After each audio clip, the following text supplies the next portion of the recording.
सिर्फ एक अदद अंडे से इतनी सारी मलाई बन जाती है कि नान खटाई खुद ही फूल जाएगी। आप बनाएं इस तरह की नान खटाई जैसे कि बड़ी बड़ी बेकरियों की याद आ जाए। इतनी ज़बरदस्त खुशबू वाली नान खटाई के डब्बे भर भर कर रखेंगे तो भी दिल नहीं भरेगा। ना तो कोई मशीन और ना ही बेकिंग पाउडर और ना ही कोई फजूल चीज़ें। ऐसी आसान रेसिपी है कि आप सिर्फ ये बताएं नान खटाई कैसी है। अस्सलाम वालेकुम, मैं हूँ किरण और आप देख रहे हैं यूट्यूब चैनल किरण के खाने। ये जो नान खटाई की रेसिपी है इसमें कोई केमिकल नहीं होगा और कोई बेकिंग पाउडर वगैरह ऐसी चीज़ें इस्तेमाल नहीं होंगी। तो इसमें हमने अंडे का इस्तेमाल दो तरह से करना है। सबसे पहले एक अदद अंडे को तोड़कर उसकी सफ़ेदी को आपने अलहदा कर लेना है और जर्दी को अलहदा करके रख लीजिएगा। बाद में देखते हैं कहाँ इस्तेमाल होनी है। सबसे पहले अंडे की सफ़ेदी में हमने 4 चम्मच यहाँ पर दानेदार चीनी डाल दी है। चीनी का पाउडर भी इस्तेमाल कर सकते हैं, इस तरह दानेदार भी कर सकते हैं, जैसे आपको आसानी लगे। यहाँ पर हमने हैंड विस्क ले लिया है, इसे अच्छी तरह विस्क करेंगे, बल्कि इसे इतना हमने अच्छी तरह विस्क करना है इसका जो टेक्सचर है वो जब तक क्रीमी नहीं आ जाता तब तक।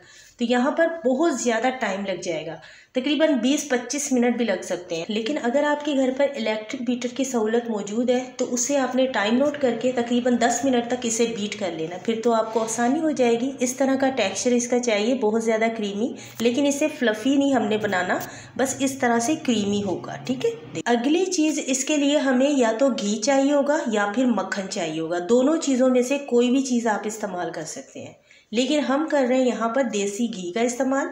10 चम्मच देसी घी को लिया था, हल्का सा इसे हमने मेल्ट कर लिया। मेल्ट करके इस्तेमाल कीजिएगा, ज़्यादा बेहतरीन रिजल्ट आएगा।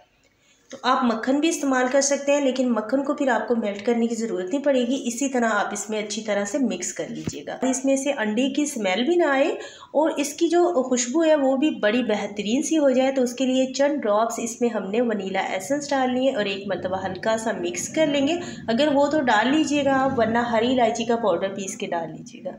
एक अदद छन्नी लेंगे। अब यहाँ पर मैदा या फिर आटा, देखिए बेकरीज़ पर जो है ना ज़्यादातर मैदे का इस्तेमाल किया जाता है बिस्किट्स वगैरह बनाने के लिए, लेकिन अगर आपको आटे के पसंद है तो आप इस रेसिपी में आटा भी इस्तेमाल कर सकते हैं। लेकिन ज़्यादा ही बेहतरीन रिजल्ट के लिए ना आप मैदा इस्तेमाल कीजिएगा, बड़ी बेहतरीन ऐसी नान खटाई बनती है। थोड़ा सा हमने इसमें नमक डाल दिया है। तो हमने आज की रेसिपी में 250 ग्राम मैदे का इस्तेमाल किया है। अब अच्छी तरह से ना एक मरतबा इसे मिक्स कर लेंगे। थोड़ा सा मैदा हमने बचा के ज़रूर रखना है, क्योंकि ये स्टेप बहुत ज़रूरी है। ये करेंगे ना आपको नान खटाई का रिज़ल्ट इतना बेहतरीन मिलेगा। पहले आपने हाथ से अच्छी तरह मिक्स कर लेना है। ये थोड़ा सा ना बुरबुरे टाइप का हो जाएगा, लेकिन अच्छी तरह से इसका डो नहीं बनेगा। स्टेप इसलिए ज़रूरी है, बार बार इसलिए एक ही बात को रिपीट कर रहे हैं, क्योंकि हम बेकरी से जो नान खटाई लेकर आते हैं, चाय में जब हम वो डिपोते हैं ना, चाय अंदर तक उसके जाती है, माशाल्लाह से वो सॉफ्ट सी हो जाती है। ये भी उसी तरह की बिल्कुल कुरकुरी सी बनेगी। शिकायत नहीं इसमें होगी बिल्कुल भी कि ये जैसे हमने इस तरह के सख्त पत्थर की तरह बन जाए, तो बड़ी ही मज़ेदार आपको लगेगी। थोड़ा सा मैदा जो बचा लिया था वो इसमें डाल देंगे। अब देखिए इसमें ना बेकिंग पाउडर इस्तेमाल होगा ना बेकिंग सोडा इस्तेमाल होगा। तो हमने एक साशे ले लिया इनो का, ये सस्ता भी है और तकरीबन हर शॉप से आसानी से मिल जाता है, हर इलाके से भी मिल जाता है। सब बच्चियाँ इस नान खटाई को बना सकती हैं, तो इससे भी आपको वही रिज़ल्ट मिलेगा नान खटाई का। जो बेकिंग पाउडर जो काम करता है ना, ये भी वही करेगा। तो यहाँ पर आधा चम्मच इसमें हमने ये डाल दिया है, साथ में 5 चम्मच इसमें हमने पानी के डाल दिए। अब इसका जो डो है हमें एक ना ज़्यादा नरम होना चाहिए ना ज़्यादा सख्त होना चाहिए, दरमियाना सब बनाएंगे ना तो इसमें से नान खटाई ज़बरदस्त बनेगी। डो बनाते वक्त अगर पानी की आपको कमी लगे इसमें तो 1-2 चम्मच आप डाल सकते हैं, लेकिन चम्मच से आपने पानी का इस्तेमाल करना है ताकि आपको अंदाज़ा ठीक रहे, ठीक है। तो इस तरह का डो बना लेना है। डो बना के हमें रखना है, इसे बिल्कुल नहीं है। तो उसके बाद इसमें से कटिंग करके 3 एक साइज़ के हमने पेड़े निकाल लिए हैं। अब ये नहीं है कि बस अब ये डो बन गया है तो इसमें से हमारी वैसी खस्ता नान खटाइयाँ बनकर तैयार हो जाएंगी। नहीं, ये स्टेप और है एक जो हम करेंगे, इससे हमारी नान खटाई को और ज़्यादा चार चांद लग जाएगा। बहुत ही मज़ेदार बनती हैं। इंशाल्लाह आप इस रेसिपी को बार बार बनाएंगे।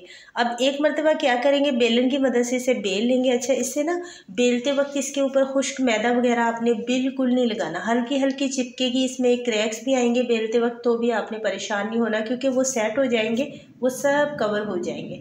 यहाँ पर हमने 1 टीस्पून, चम्मच भरकर भी नहीं, सिर्फ टीस्पून हल्का सा हमने ना घी लिया है और बिल्कुल जमा हुआ लिया, पिघला हुआ घी नहीं लेना।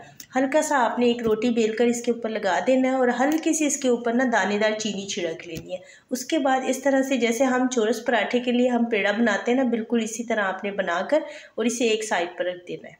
इसी तरह से हमने तीनों पेड़े तैयार कर लेने हैं। ये बिल्कुल सिंपल है इस तरह से। अब देखिए हमने तीनों तैयार कर लिए माशाल्लाह से। अब इसे ना हम फिर से एक मरतबा हल्के हल्के से बेल लेंगे, हल्के हल्के से बेलेंगे। इसमें जो अंदर हमने हल्की हल्की चीनी छिड़की है ना, और जो टीस्पून हमने घी इसमें हल्का सा लगाया है, इससे ये और मज़े की अंदर से खस्ता बनेगी, इसमें एक जाल बनेगा और चीनी की वजह से ना बहुत मज़े की भी लगेगी। इस तरह से आपने इसकी कटिंग कर लेनी है। अच्छा, बेलना बिल्कुल हल्के से, जो आपने ज़्यादा पतला नहीं इसे बेलना ना, इतनी तो हमें साइज़ में ये चाहिए। और अपने साइज़ से ना बड़ी बड़ी हो जाएगी माशाल्लाह से, अच्छी खासी फूलेगी। यहाँ पर जो हमने अंडे की जर्दी को अलहदा करके रख दिया था, अब उसकी हमें ज़रूरत है। सारी नान खटाई के ऊपर हम इस तरह से लगा देंगे।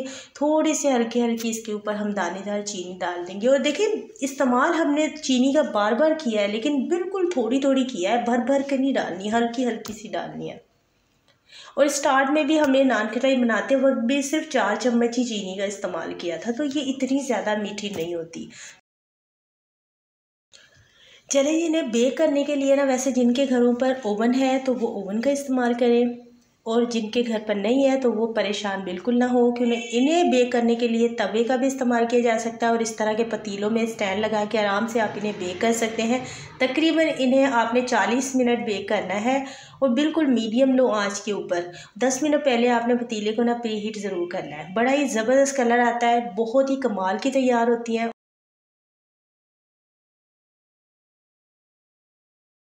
और खुशबू तो माशाल्लाह से इनकी बड़ी ही ज़बरदस्त होती है और बहुत ज़्यादा टेस्टफुल बनकर तैयार होती है। एक मरतबा इस तरीके से बिल्कुल नान खटाई बनाकर देखिएगा, आपको ज़रूर पसंद आएगी। मिलते हैं नेक्स्ट वीडियो में। माशाल्लाह से देखें इसका बेहतरीन सा रिज़ल्ट, कितनी ज़बरदस्त ये नान खटाई बनकर तैयार हुई है। तो अगर आज की रेसिपी ज़रा भी अच्छी लगी है तो जाने से पहले हमारी वीडियो को शेयर ज़रूर कीजिएगा। मिलते हैं नेक्स्ट वीडियो में। Thank you for watching. Allah हाफिज़।